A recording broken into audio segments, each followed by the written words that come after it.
دیکھو یہ میرے محبوب علیہ السلام کی سیرت ہے نا. سرے راہ بازار سے گزرتے ہوئے ایک شخص سے وعدہ ہو گیا. اس نے کہا آپ یہیں پہ کھڑے ہوں, میں تھوڑی دیر تک آتا ہوں. جانے والا جا کر بھول گیا. 1 دن 2 دن 3 دن گزر گئے. میرے حضور وہیں کھڑے ہو کر انتظار کر رہے. حضور والا 3 منٹ نہیں, 3 گھنٹے نہیں, 3 دن تک انتظار ہو رہا ہے. تیسرے دن اس کا گزر ہوا, اس کو وعدہ یاد آ گیا. اس نے معذرت چاہی کہ محبوب جی میں تو جا کے بھول گیا تھا.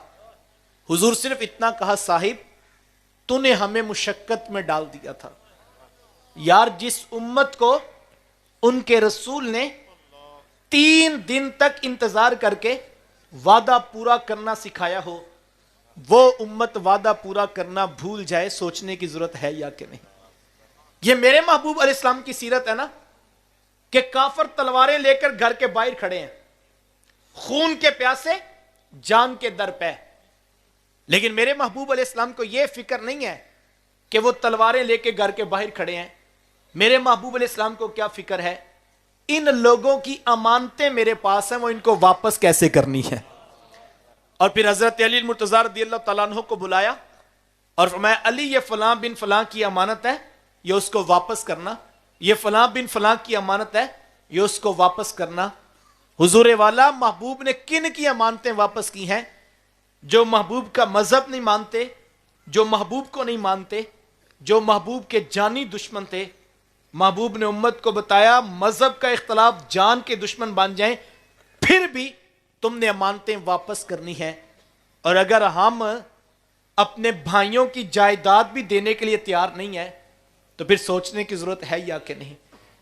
اللہ اور اس کے رسول نے بیٹیوں کی جائیداد کا حصہ بیان کیا ہو, ہم نے قرآن میں آنکھیں کھول کے دیکھا ہو, علامہ صاحب نے کانوں تک آواز پہنچا دی ہو کہ بھئی اس جائیداد میں اتنا بہنوں کا ہے, اتنا بیٹیوں کا ہے, اتنا بھائیوں کا ہے, ہم پھر بھی دینے کے لیے تیار نہ ہو تو سوچنے کی ضرورت ہے یا کہ نہیں.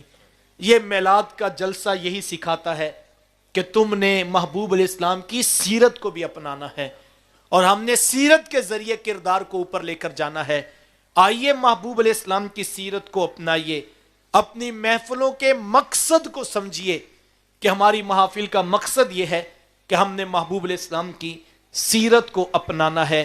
اور ان کی سیرت کو جب ہم اپنائیں گے, اتنے لوگ بیٹھے ہیں, میں آج یہ چاہوں گا کہ ہم میں سے اگر کسی کی فجر کی نماز قضا ہے اور کسی کی ابھی ظہر بھی رہتی ہے تو میں یہ کہنا چاہوں گا ہم آج کے اس اجتماع میں اس بات کا پکا وعدہ کریں اور اللہ کی بارگاہ میں عہد کریں کہ مالک آج کے بعد ہماری نماز کبھی قضا نہیں ہوگی.